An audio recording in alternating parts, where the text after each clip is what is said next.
Yeah, it's Bluetooth. So I can. Yeah. I didn't know how it would work because hers is like really up, but this is kind of an angle. So I thought this. It's kind of nice because you can. I still have this as back because I don't trust it yet. And Ada.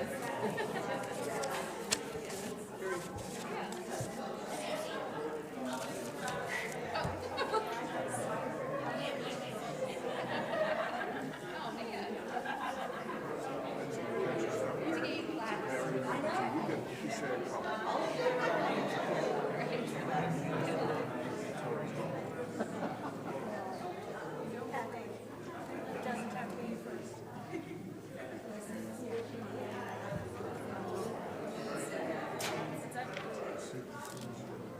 Ready? Well, I just was retuning. I think it's okay. wanted to make sure I spoke to you.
Psalm 133, Hinei ma tov u'manaim shevet achim gam yachad. How good and how pleasant it is that brothers and sisters dwell together as one. Shabbat shalom. Welcome this Shabbat evening as we gather for worship and reflection and commemorate the life and legacy of Dr. Martin Luther King Jr. as our nation remembers him on what would be his 97th birthday. In a little while, as we proceed with our Shabbat evening liturgy, we will hear a message from Courtney Johnson Benson, who will be introduced by Rabbi John Spitzer, and we will also hear words of greeting from Barb Spira, the president of our congregation. Our music is led by our soloist, Suzanne Bertman Stieglitz, and she and I will walk us through our liturgy, continuing on page 2. These books open from right to left because they are paginated for Hebrew, but don't worry, there's plenty of English. And the way that each page is laid out, it's a 2-page spread. On the right side, you have the Hebrew and a literal translation and a transliteration of the Hebrew into English characters. And on the left side of the page, if your eyes should wander, there are thematic readings based on the Hebrew. Page 2 is welcoming Shabbat with the lighting of our Shabbat candles.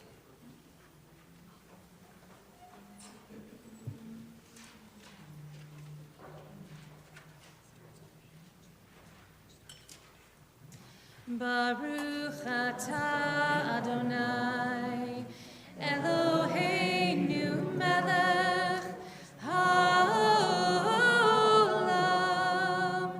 asher kidshanu b'mitzvotav, v'tzivanu lehadlik ner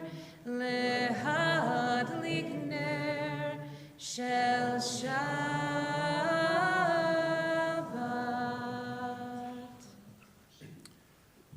Blessed are you, Adonai, our God, sovereign of the universe, who hallows us with mitzvot, commanding us to kindle the light of Shabbat.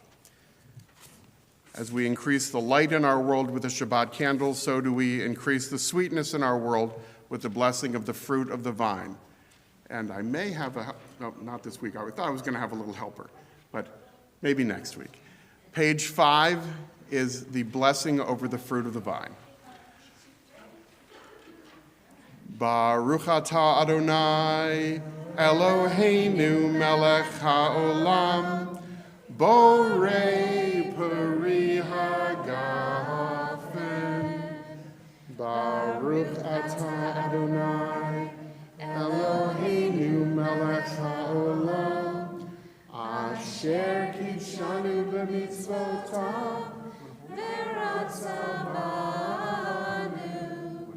v'shabbat kodsho b'ahava u'ratzon inchilanu zikaron lema'aseh v'reshit ki hu yom techila lemikra kodesh zecher lisiyat Mitzrayim ki banu v'charta v'yotanu kidashta mikol ha'amim v'shabbat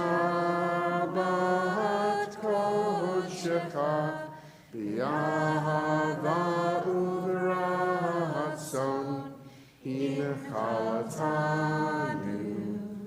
Baruch atah Adonai mekadesh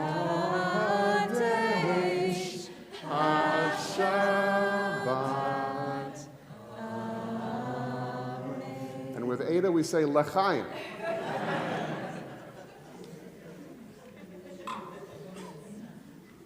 I really hope it's grape juice this week. Otherwise, Ernie's going to have a long night.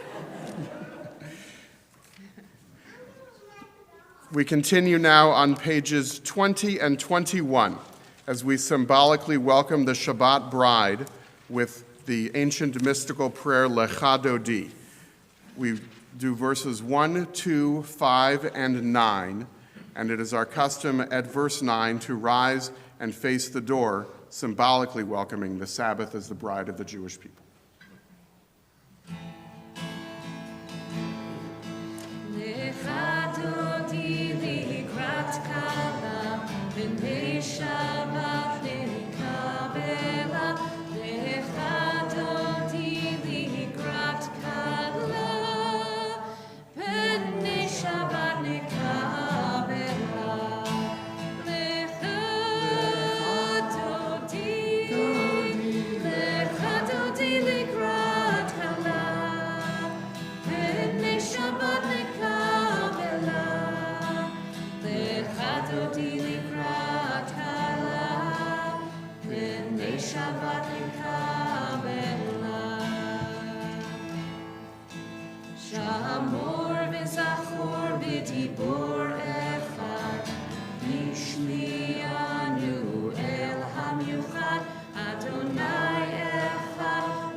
Shabbat Mekabela.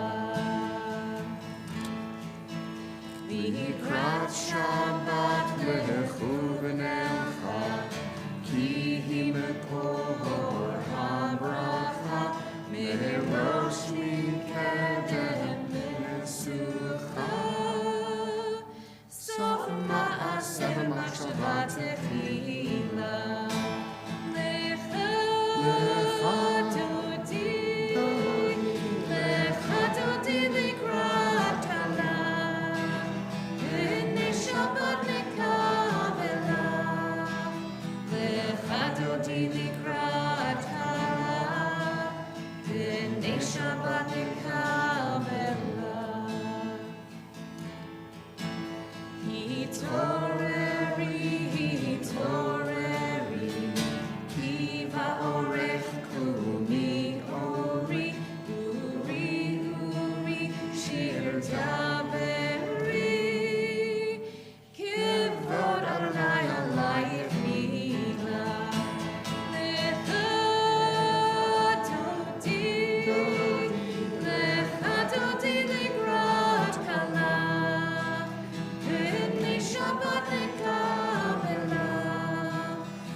We rise for verse 9.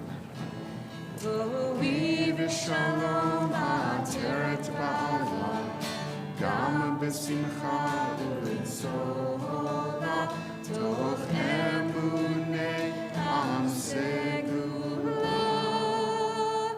Bo'ichala, bo'ichala, lecha dodi likrat kala, v'nei Shabbat mekabela, lecha dodi likrat kala, v'nei Shabbat mekabela. We continue on page 26 with the Aramaic prayer Chatzi Kaddish, page 26.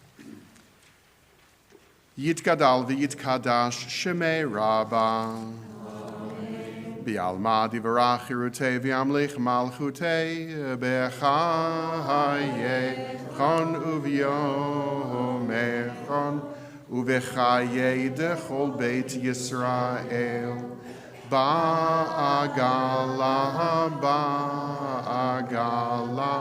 uvizman kari v'imeru.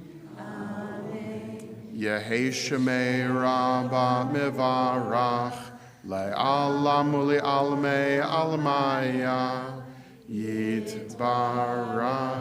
yitbarach v'yishtabach v'yitpa'ar v'yitramam v'yitnaseh, v'yithadar v'yit'aleh v'yithalal, Shemei de Kudesha, Le'ela min kol birchata v'shirata, Tushbechata v'nechemata, Da'amiran be'alama ve'imeru.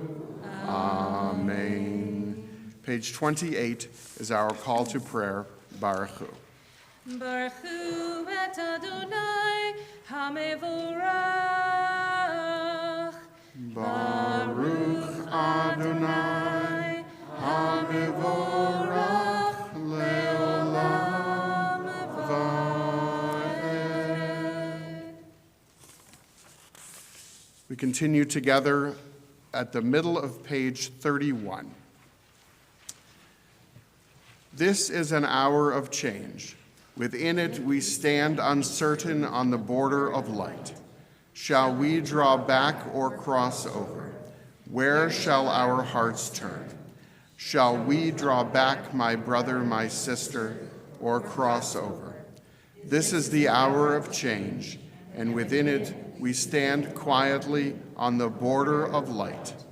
What lies before us?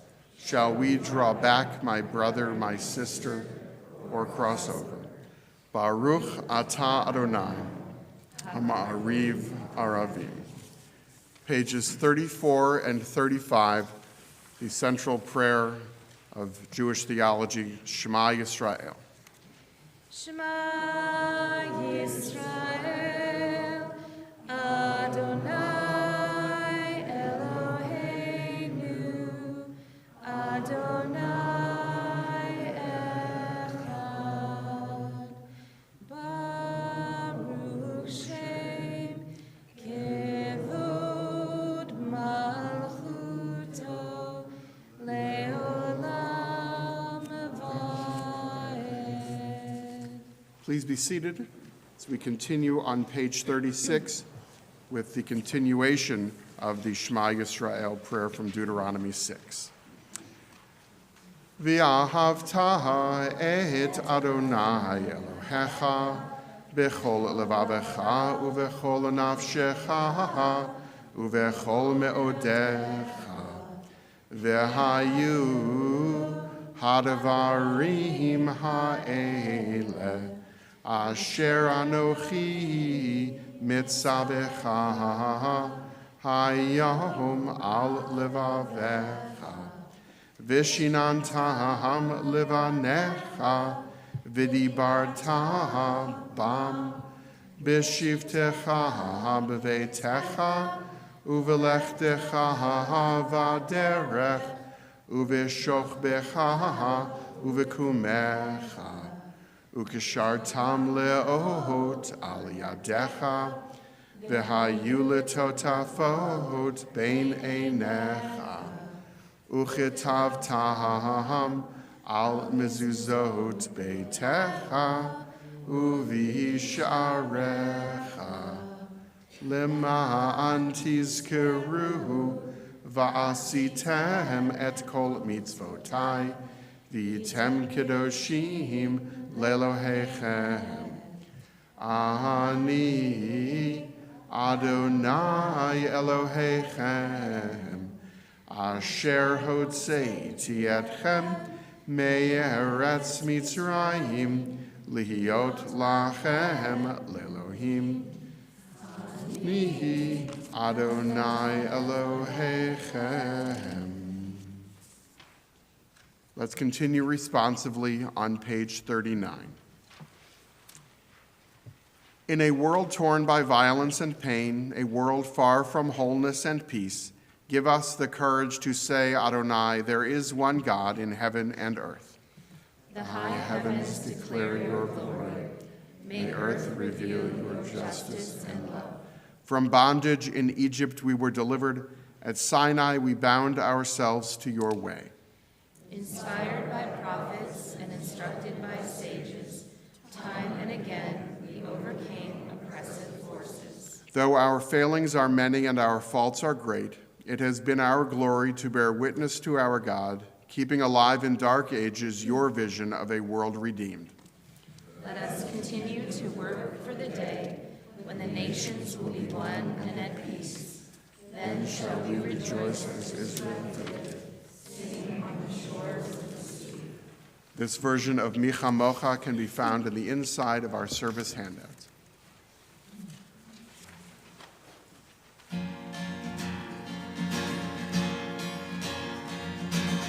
Micha Mocha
Children sing for Miriam next year in the promised land.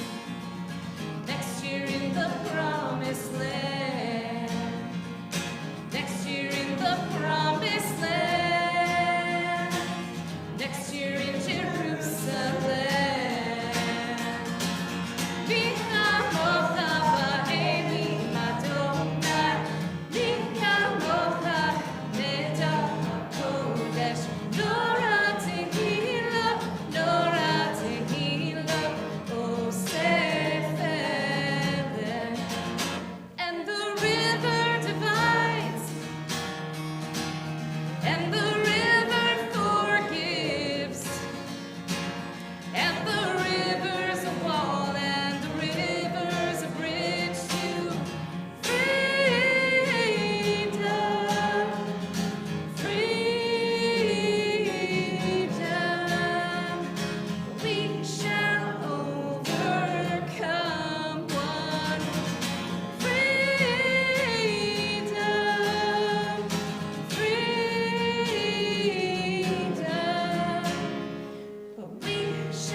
Page 43. Give us a place to rest, Adonai our God. Bring us into shelter in the soft, long evening shadows of your truth. For with you are true protection and safety, and in your presence are acceptance and gentle love. Watch over us as we go forth. Prepare for us as we return. Spread over us your shelter of peace, over all we love, over our Jerusalem and yours. Baruch atah Adonai, hapores sukat shalom aleinu, ve'al kol amo Yisrael, ve'al Yerushalayim. We continue on page 46 as we rise to begin Tefillah, where we will continue from page 46 to 52 on the even pages.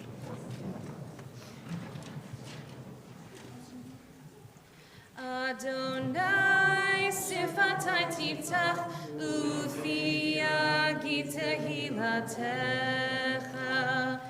Adonai, open up my lips that my mouth may declare your praise. Baruch atah Adonai, Eloheinu v'Elohei avotenu v'imotenu.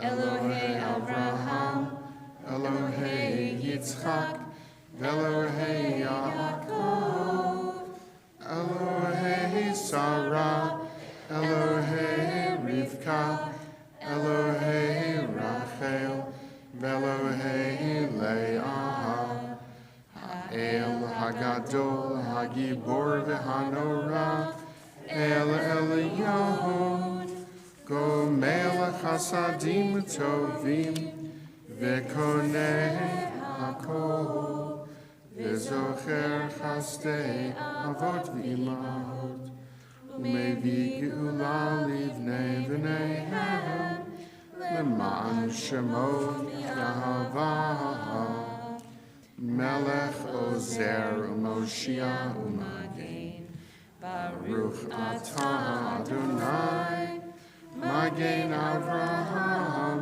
Ezrat Sarah.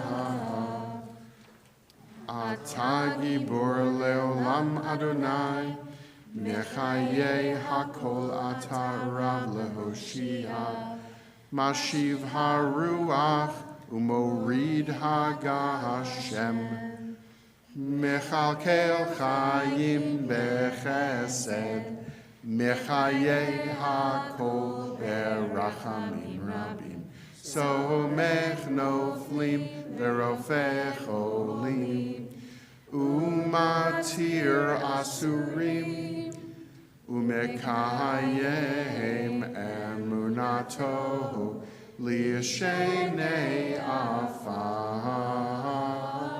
michamocha ba'al gevurot, umido melach, melech memit, umechayeh, miach Yeshua, v'ne'eman ata lahachayot hakol.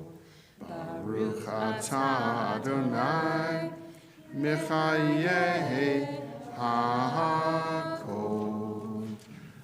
Atah kadosh v'shimcha kadosh, u'kadoshim b'chol yom yahalelucha selah. Baruch atah Adonai, ha'el hakadosh. Please be seated. Page 57. You are with us in our prayer, our love and our doubt, in our longing to feel your presence and do your will. You are the still, clear voice within us. Therefore, O God, when doubt troubles us, when anxiety makes us tremble, when pain clouds the mind, we look inward for the answer to our prayers. There may we find you, and there find courage, insight, and endurance. And let our worship bring us closer to one another, that all Israel and all who seek you may find new strength for your service. Baruch atah Adonai, sha'otcha levadcha b'yirah na'avod. We pause now for a few moments of quiet reflection, either the prayers in our hearts or the words on page 63, followed by Psalm 19 at the middle of page 62.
We turn now to page 253 as we think of all who are in need of healing of body and spirit.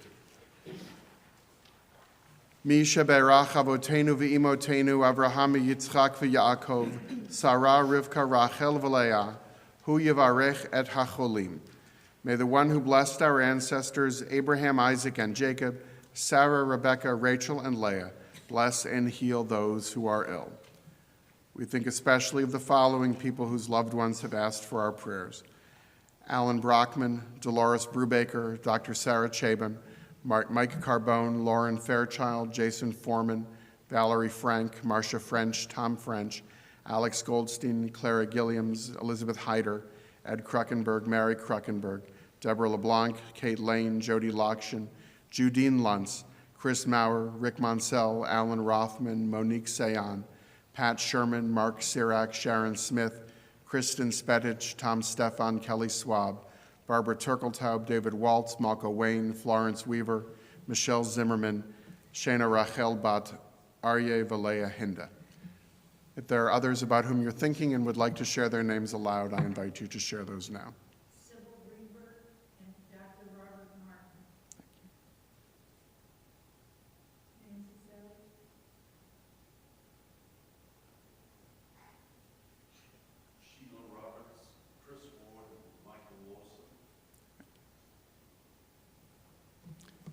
The middle of page 253.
We continue now with our prayers for Israel, pages 259 and page 374 as we rise.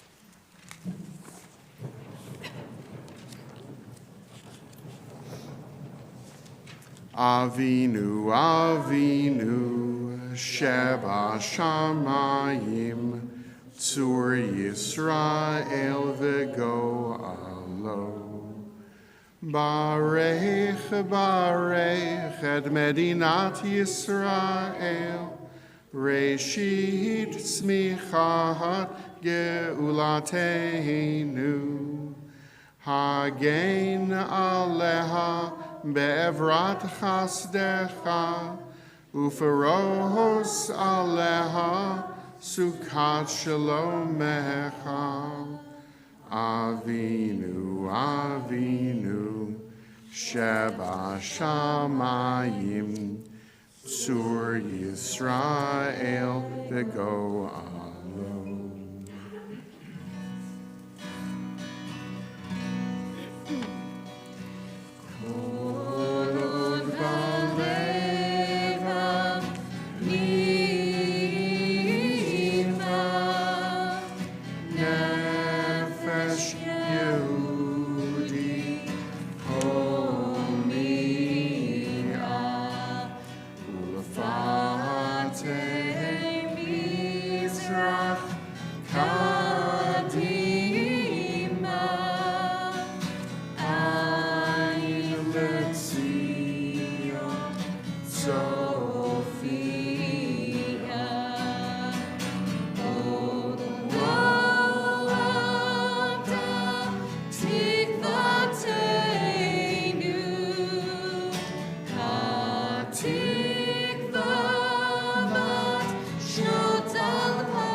Please be seated.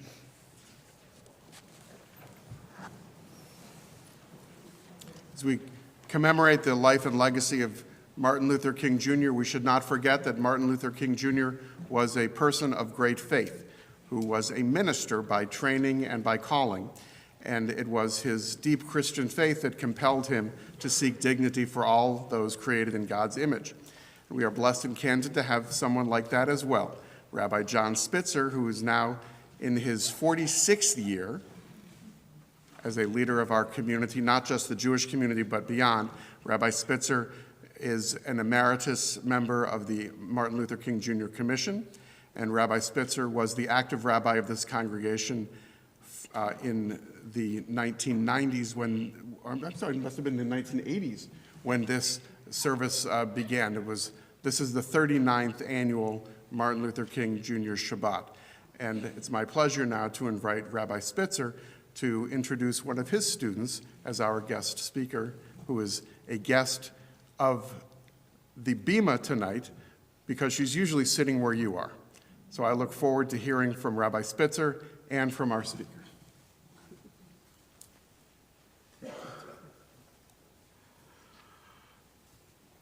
In many respects, it is a joy to get older. Not all, but in many.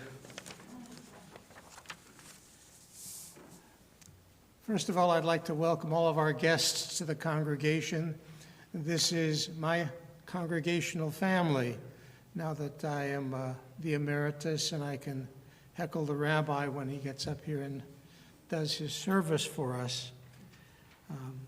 We hope that you will enjoy this evening. Some of you have been here before, and some of you are new. To those of you who have been here before, isn't it wonderful that we can gather each year and commemorate the life of someone who was truly one of the prophets, one of the Gedolei Hador, the great people of his generation, Dr. Martin Luther King.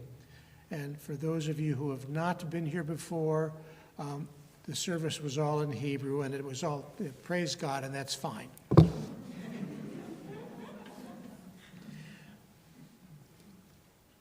Rabbi Komorowski gave me the honor of introducing our speaker this evening, and he said, and if I wanted to embellish it a little bit, I could, which reminded me that this afternoon I happened to be listening to the WHBC recording of when Dr. King was here in Canton in March of 1964. He came to the field house to speak to our community at that time, and he began his speech by saying something to the effect, asking a Baptist minister to speak briefly is not wise. So when Rabbi Komorowski said to me I could embellish a little bit, that wasn't wise.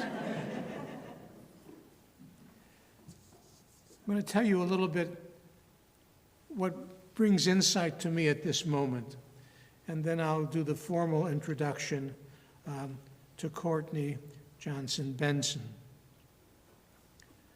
I grew up in Omaha, Nebraska, and we had a lovely congregation in Omaha, but the only Jews that I ever saw in Omaha were either Eastern European or European Jews. And we would argue back and forth. We had 3 synagogues in town, but we were all white.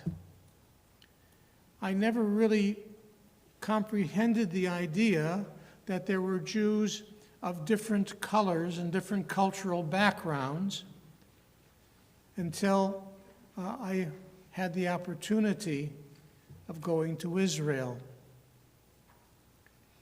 And while I was in Israel, we had the privilege of going to Ben Gurion Airport, which was certainly not the airport it is today. It was a runway and a hangar and a reception hall. And we went there early in the morning to greet an El Al flight that was coming from Ethiopia. And in the front of the plane, coming down the stairways, were all the business people and the travelers back and forth and so on. But in the back of the plane, the door opened, and coming down that stairway was a group of Ethiopian Jews who were making Aliyah.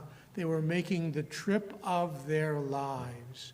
And I remember seeing the first one, a tall, very dark black man in a white robe, a kippah, a yarmulke on his head, coming down into the promised land. I said, my goodness, there are Jews of color in the world. And it was amazing to me. And as the years went by and I went back and forth to Israel, I was able, probably 30 or more years ago, to purchase this talit. This prayer shawl, as you can tell by the colors, is an African prayer shawl. It was made by Ethiopian Jews in Addis Ababa as they waited to make that journey to the promised land. And I thought to myself, this is a way of embracing and being embraced by that diversity. And my kippah this evening was made by African Jews in Uganda. The variety of Jewish people that I came in contact with was enriching. But our congregation here in here in Canton was basically a white congregation for a century. And all of a sudden, slowly, and then more rapidly, the cultural and racial diversity of this congregation began to grow. And while some people would say, who are these people? I don't know these people. They don't look like me or like my mother or my grandmother. We all of a sudden began to realize that they bring something quite special to our Jewish community, something that is rich and meaningful. They open doors and visions about how tradition is experienced and so on in their lives, and that gives us permission to open ourselves to these new varieties of Jewish expression. Which now brings me to today. Where is Agatha? Agatha, where are you, dear? There she is. Raise your hand again. Agatha Johnson was one of the first people of color that I met when we were working with the Martin Luther King Day and the celebrations and commemorations, and year after year we see each other, and I'm sure that we both wish that King had been born in July. Because it was very cold when we used to meet out on the square before we went into the Southeast Community Center. Agatha's daughter is going to speak to us in a little while, and I give her the shout out because I know when I see my son, who has his own particular accomplishments, both my kids do, I get a very warm feeling that, we've done a good job. Agatha, you have done a good job. And now to the introduction, which Rabbi Komorowski has so blessedly blown up so even I could read it.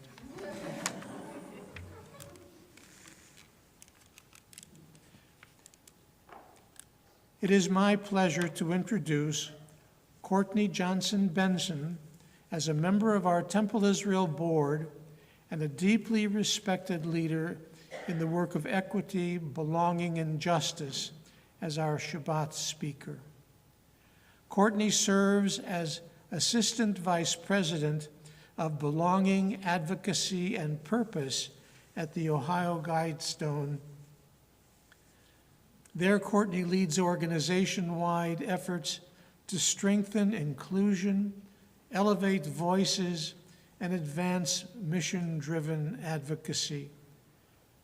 Courtney is also a PhD candidate in human sexuality, a scholar, educator, and counselor whose work centers on the intersectionality, dignity, and the lived experiences of historically marginalized communities. Courtney's professional and scholarly commitments to justice, healing, and human worth reflect the very values that we lift up on Martin Luther King Shabbat. We are especially grateful that Courtney brings these commitments not only into the wider world, but into the life and the leadership of our congregation.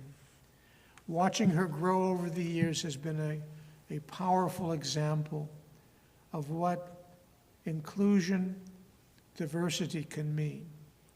And it is therefore a very great honor and a pleasure for me to welcome to this bima not only someone who is beautiful of face and visage, but beautiful of soul and spirit, and who has deigned to give us the power of her leadership and her character. Please welcome Courtney Johnson Benson.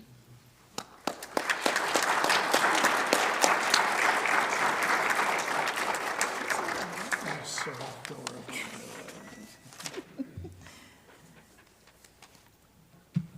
Shabbat Shalom. And welcome. So if you're Jewish, Shabbat is obviously very familiar. The weekly practice of pausing and resting and taking a breath and returning, whether at home or at shul, temple, or as I call it, the Gog. But if you're not Jewish, I'm glad that you are joining us in the spirit of what Shabbat means. And it offers a shared breath, a shared table, a shared moment to ask intentional questions about how we live together. And because we're in the season when many communities invoke Dr. Martin Luther King Jr., I want to name why this message belongs here tonight during Shabbat, especially in a room with such diverse community members. So Dr. King's legacy often gets flattened into a highlight reel. One speech, one dream, one quote that makes everyone feel like, yeah, we did the assignment. But at the heart of his work was a demand for real community, not polite community, not performative unity, but a beloved community where dignity is not selective and belonging isn't something you earn by being easy to hold. So this evening, we'll discuss what belonging is, the nuances of identity, and the cost of proving one's humanity. And before we go any further, I want to ground us in this truth. First, two things can be true at the same time. We arrive in community carrying our own truth, our own lived experience, our bodies, our stories, while also being shaped by a collective truth, the norms and expectations and narratives that organize the spaces we occupy. We're not choosing between individual reality and communal reality. We're navigating both at the same time, in real time. Second, the notion of humanity is not neutral. Who is presumed safe, credible, worthy, respectable, or even easy to include has always been shaped by social structures, systems, and bias.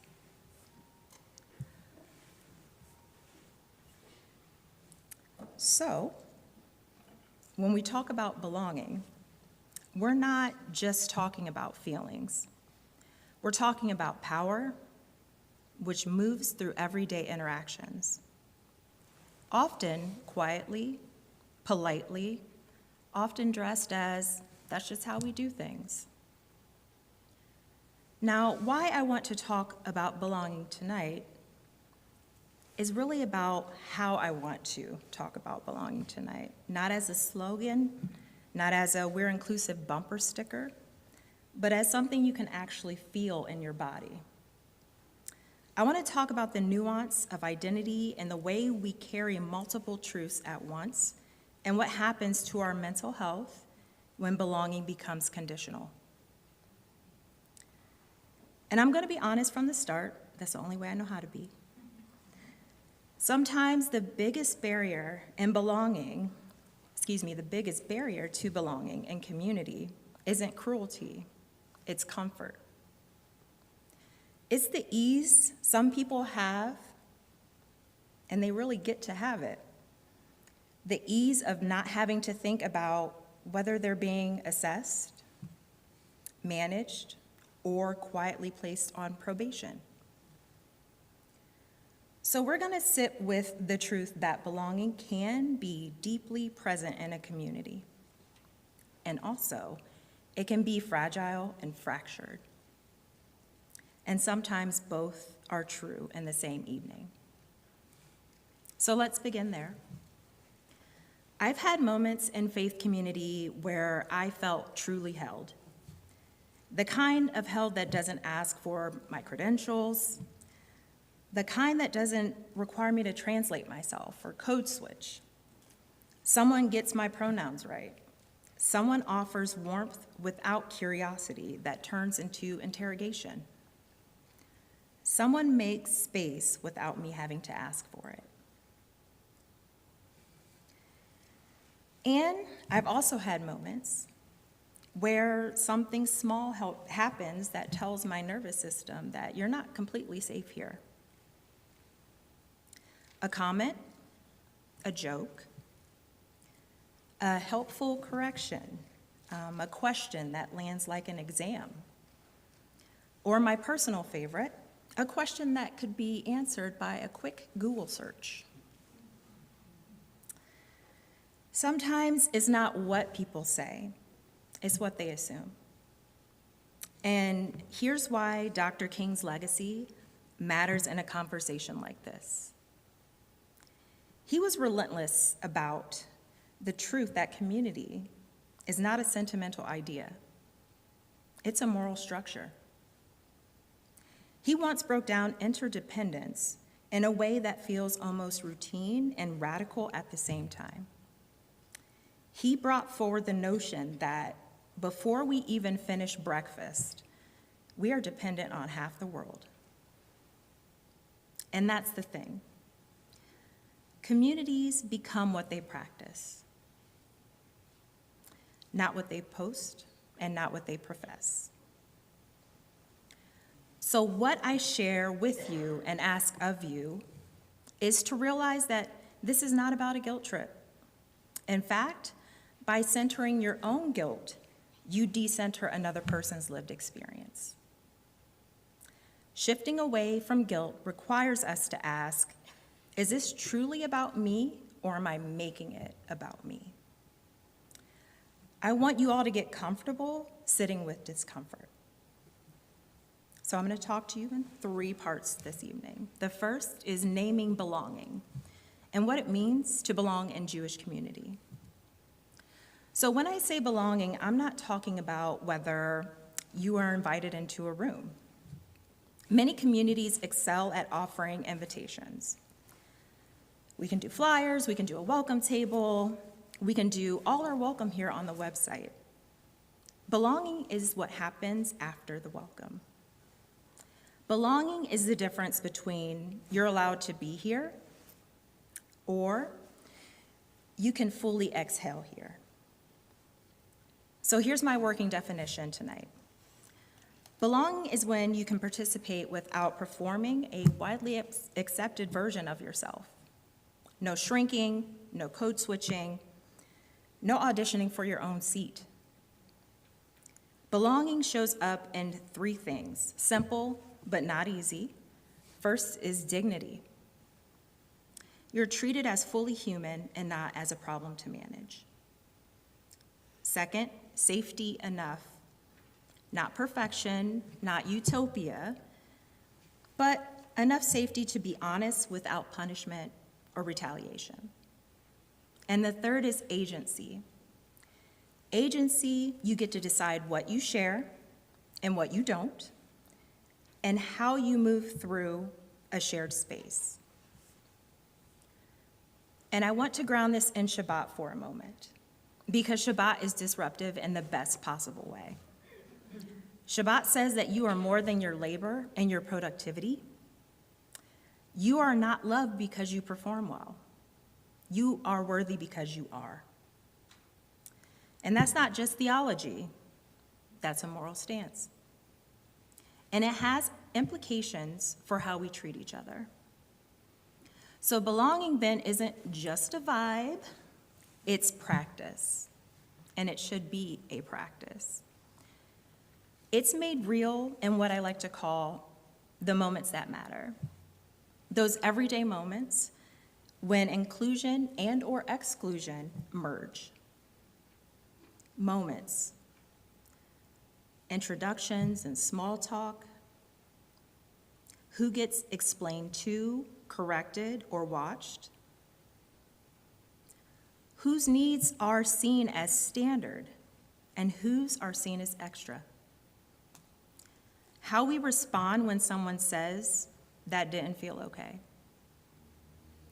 And what actions follow when harm happens, and whether repair is possible.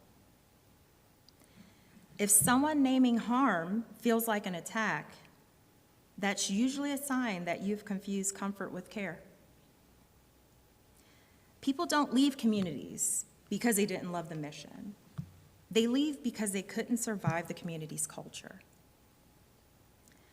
So if we're serious about creating spaces of belonging, we have to be serious about the culture we cultivate. In small moments, not just big statements. And that brings me to the framework and practice that I feel helps to explain why the same moments can feel neutral for one person and heavy for another. Part 2. Intersectionality, interlocking identities, and the cost of proving you belong. So let's talk intersectionality, just in case you're not familiar.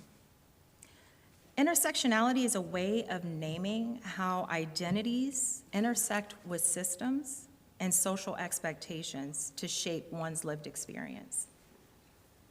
It's not about ranking oppression. It's not the oppression Olympics.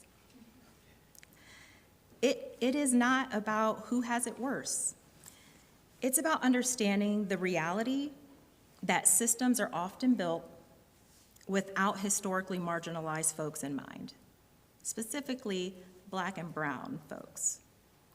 So many of us carry interlocking identities like race, gender, sex, sexuality, disability, class, immigration history, faith tradition, neurodivergence, body size, trauma history, and much more. These aren't separate layers that you can just remove when you enter a space. Race doesn't take a lunch break so gender can clock in. Sexuality doesn't pause so that religion can be centered. Disability doesn't disappear just because a room is well-meaning. All those things shape how we are read, what is assumed about us, and how safe it feels to be truly visible. And for Black women especially, and very specifically, it's the job of negotiating both hypervisibility and invisibility at the same time. So what does that look like in a setting where people are trying their best? It looks like moments. Inclusion and exclusion happens in moments. It can show up in 3 ways. So credential checking, disguised as curiosity. Sometimes questions are framed as friendly, but again, function as a test. Questions like, what are you? Yes, I've been asked that question. To which I often reply, a human who matches energy. You want to see how this goes? Where are you really from? To which I reply, the unceded territory of indigenous peoples. Oh, you might know it as Akron, Ohio. And if the question's asked again, I simply say, well, I was supposed to be from Africa, but colonization and the transatlantic slave trade and all.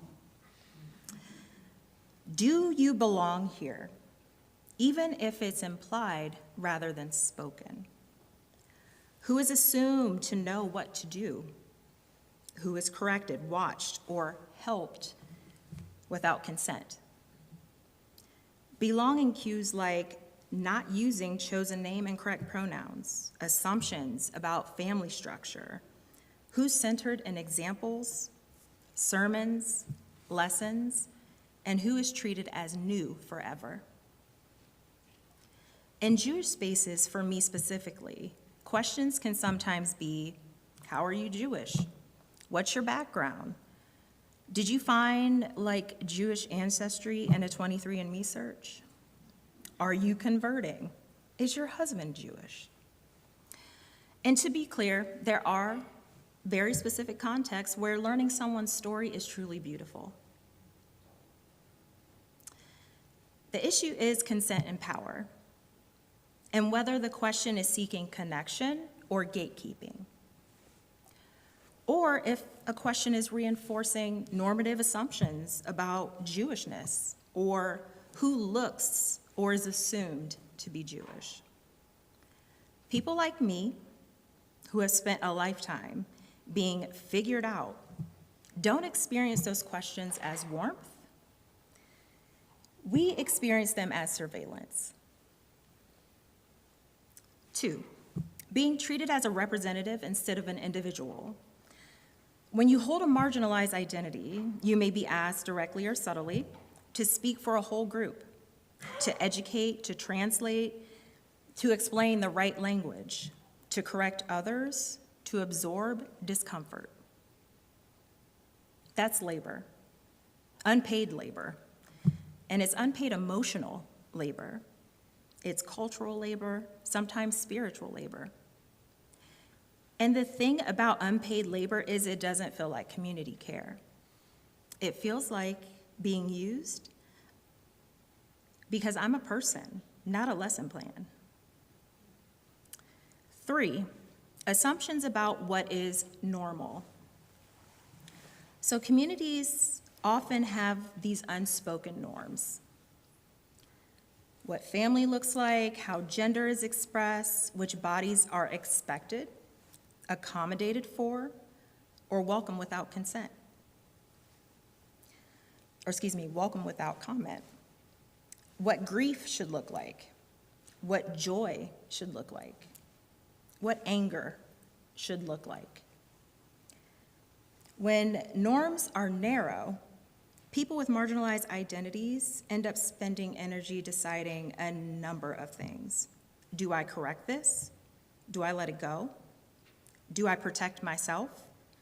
Do I protect the mood of the room? And here's where I really want to be candid. Self-editing isn't always a choice. Sometimes it's survival. Sometimes the only way to stay connected to a community you actually love is to self-edit.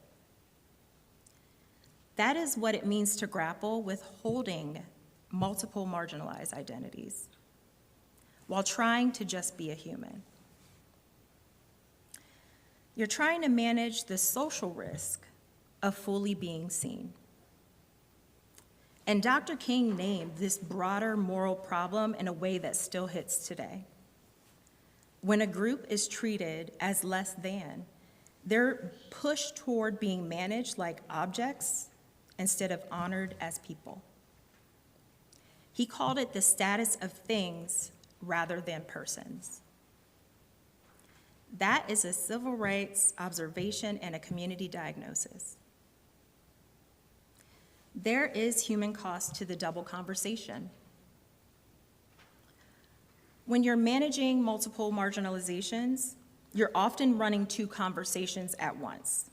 The conversation happening out loud and the internal one where you monitor risk, deciding how visible you truly can be, and whether you'll be safe if you name negative impact. Know that this is happening in every room that you walk into, even when you cannot see it. That internal conversation is not dramatic. Again, it's survival, it's strategy, and it is most definitely fatigue. Now let's connect this to stress and mental health, because this truly is social dynamics, and the impact it has on the nervous system needs to be named. Plus, I would be remiss if I didn't talk about mental health, working for a mental health organization. So part 2, stress and mental health and what it costs to keep earning your place. When belonging is uncertain and the body treats that uncertainty really like a threat, not because people are being dramatic, but because our bodies are wired for safety. Belonging is safety. Disconnection is danger, and that's biologically. So it can look like hypervigilance or always scanning a room, shutdown or disassociation, so going quiet and going numb, overfunctioning, doing too much so that you can't be criticized. Rumination, so playing interactions over and over and over again after the interaction happens. Anxiety, insomnia, irritability, sadness, exhaustion. It can look like all of these things. This is the part when people say and talk about minority stress, the extra load that is carried when you're anticipating bias, managing misunderstanding, and navigating the emotional labor of being acceptable. I personally choose authenticity over respectability politics every time. Me choosing to act in ways that truly honor my identities is not only an act of self-love, but it is a way to protect my peace. And that's where the tension that many folks truly know intimately lies. You want community. We all do. You want spirituality, you want connection, you want meaning. But you also want to be safe, so you bargain with yourself. Belonging should not require erasure. You ask, can I be honest here? Can I be complicated, tired, joyful? Can I just be human without having to justify my right to be here? For me, part of the work is refusing the idea that I have to earn my humanity in order to be included in sacred, public, or academic spaces. No one should have to earn their humanity in a sacred space. Not by being agreeable, not by being silent, not by being inspirational, not by being the good version of their identity. My humanity is not up for debate, and neither is anyone else's. I often hear the common gaslighting phrase, we're all part of one race, the human race.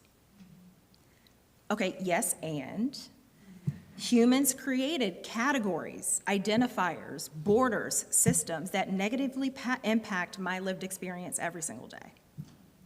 So to ignore one part of me is to dismiss my full humanity. So what do we do in a space such as this? What is the shared responsibility? Maybe. Technology is awesome when it works.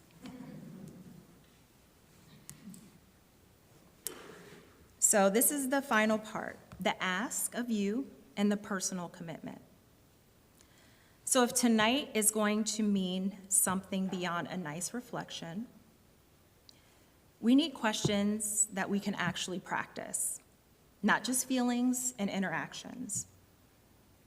We have to have good intentions. Here is what I wish faith communities, civic communities, honestly, all communities, would ask more often. What do you need to fully engage without having to justify yourself or put on a performance? Where are we asking people to be resilient instead of building a culture that responds to real needs? When someone tells us something didn't feel safe enough, do we get curious or do we get defensive? Because defensiveness is the enemy of belonging. Defensiveness says protect the institution and organization at all costs. Curiosity says protect the people. And I want to add one more question for you, because this is where Dr. King's legacy gets real in community spaces. Are we building a community grounded in dignity, or one invested in staying comfortable? Dr. King's interdependence framing wasn't just poetry for him, it was accountability.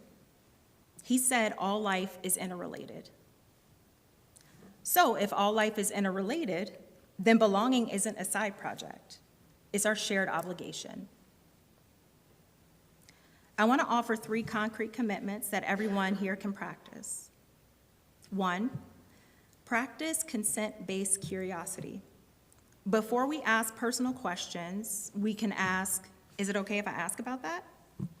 And if the answer is no, or if someone's vague, let that be enough.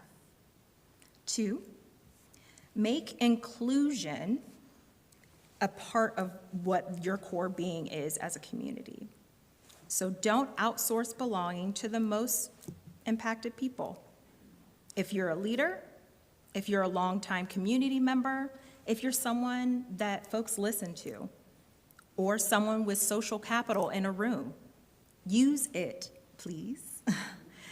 Interrupt gatekeeping. We don't need credentials or explanations here. Expand the circle. Reach out to folks and tell them when they arrive, we are so glad you're here.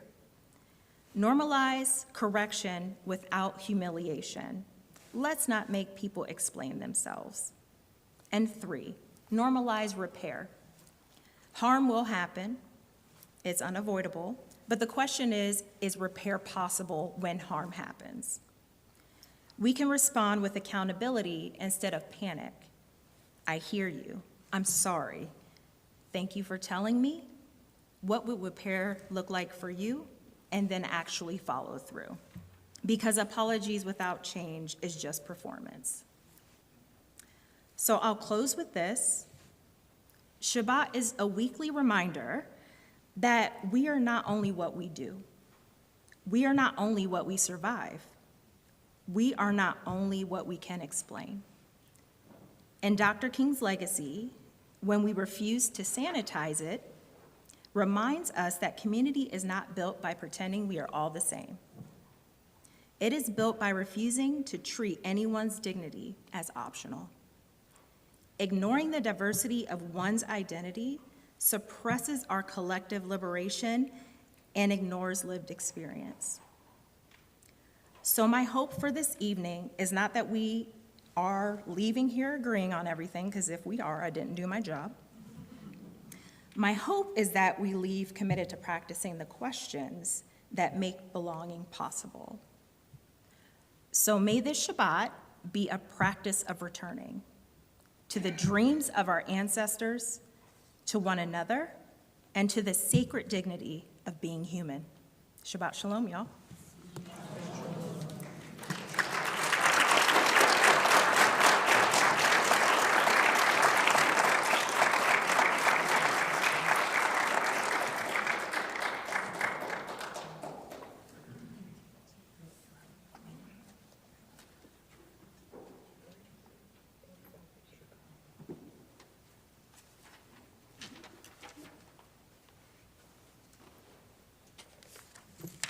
Shabbat shalom. Thank you, Courtney, for sharing your message with us this Shabbat. And thank you, Susie, for leading our music. Join us next week for our Shabbat service with monthly Torah reading. Check out your handouts and our website for all upcoming programs and opportunities at Temple Israel. Please join us after the service this evening for a reception in the lobby and social hall. Shabbat Shalom.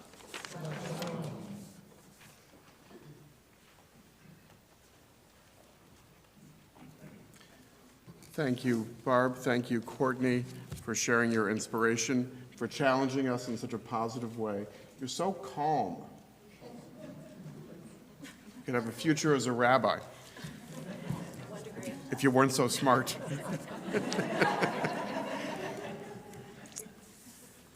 As Barb mentioned, we invite everyone at the conclusion of our service to step next door and into the lobby for some wonderful refreshments. It's a word that Jews don't usually use, but there's no good Yiddish or Amharic or Hebrew or Aramaic equivalent for fellowship. Whatever the Jewish version of fellowship is, I think growing up in my house it meant chewing with your mouth open. So please feel free to fellowship afterward. We will continue with the conclusion of our service, begin on page 282. Page 282 at the top of the page for Aleinu L'Shabeach, as we rise before the open ark. Different words.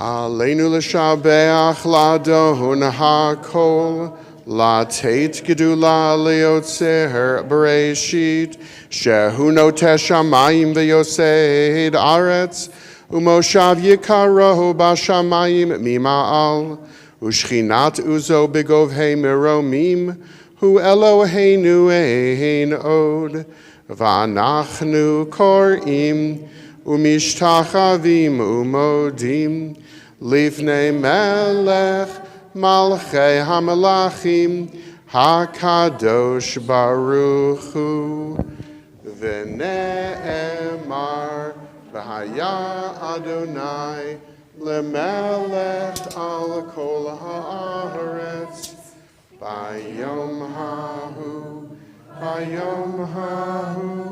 yeh Adonai echad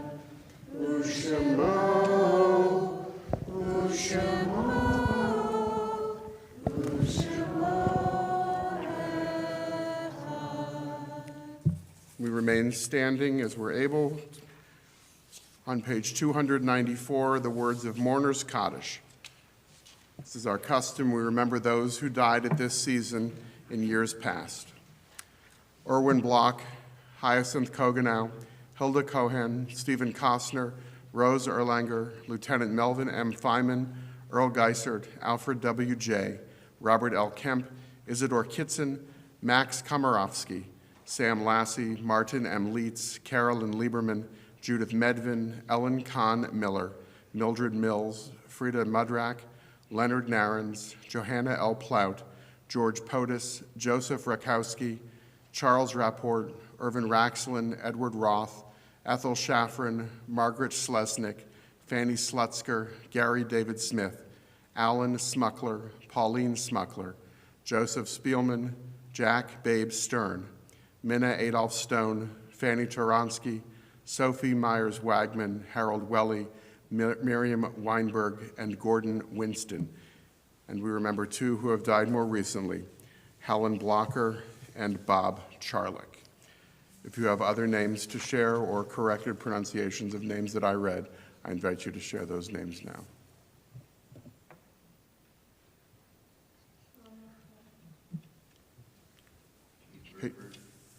Thank you. Page 294.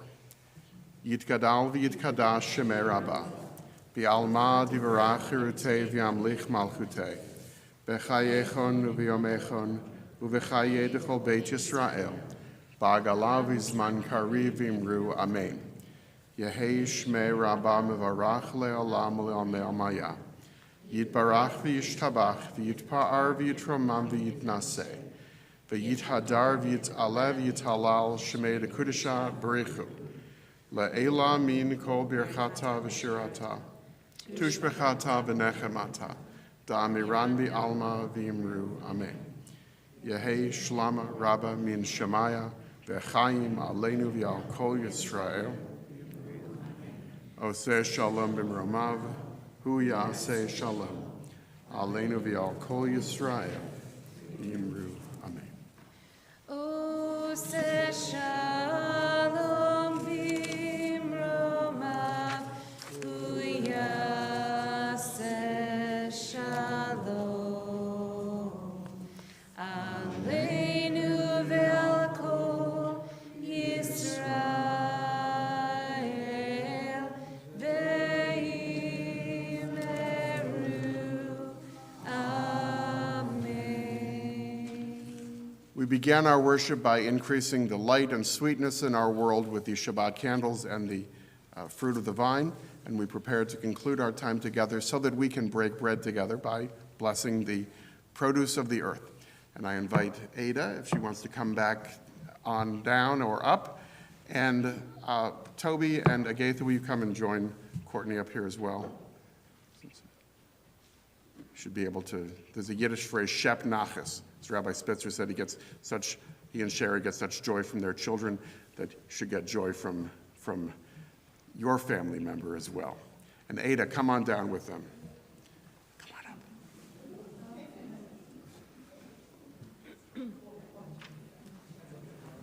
Give her a hug.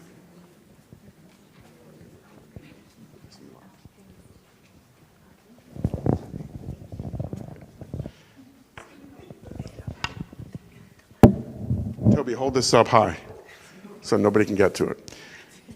Baruch atah Adonai Eloheinu melech haolam hamotzi lechem min haaretz. Amen. At the conclusion of the service, I invite you to help yourselves to some of the challah. Ada is going to taste test it for us.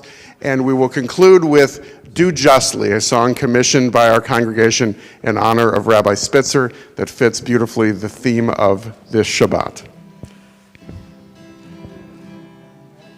Do justly, love mercy, walk humbly with Adonai. Do justly, love mercy, walk humbly.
Shabbat Shalom.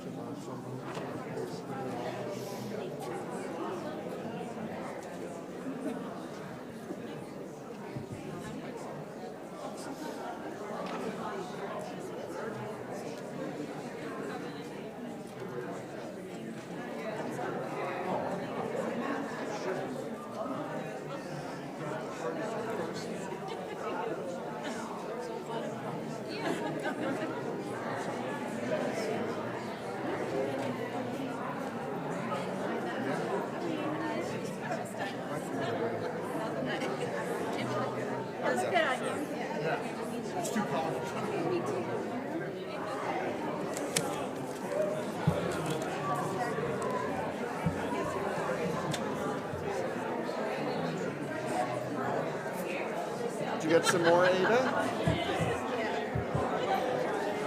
Shabbat Shalom, Ada. There's a little bit more there. Shabbat Shalom, sweetie.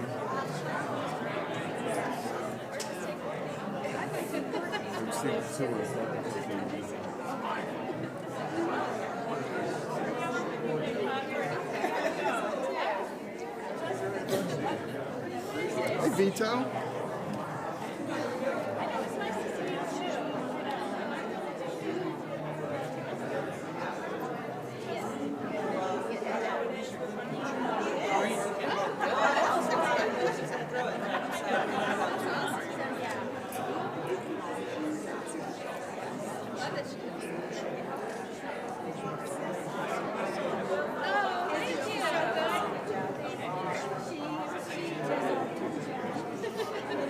Hi, friends. I gotta run out.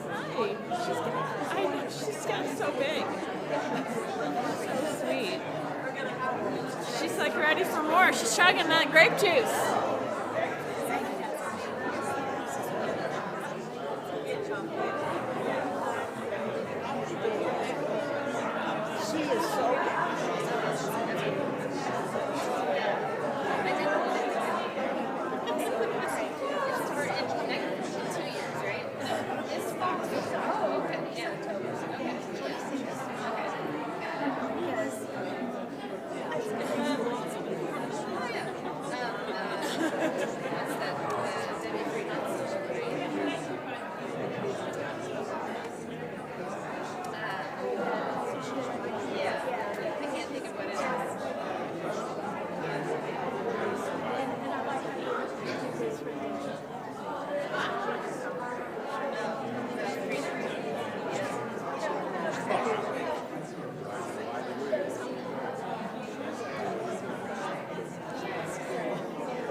Tuesday's supposed to be a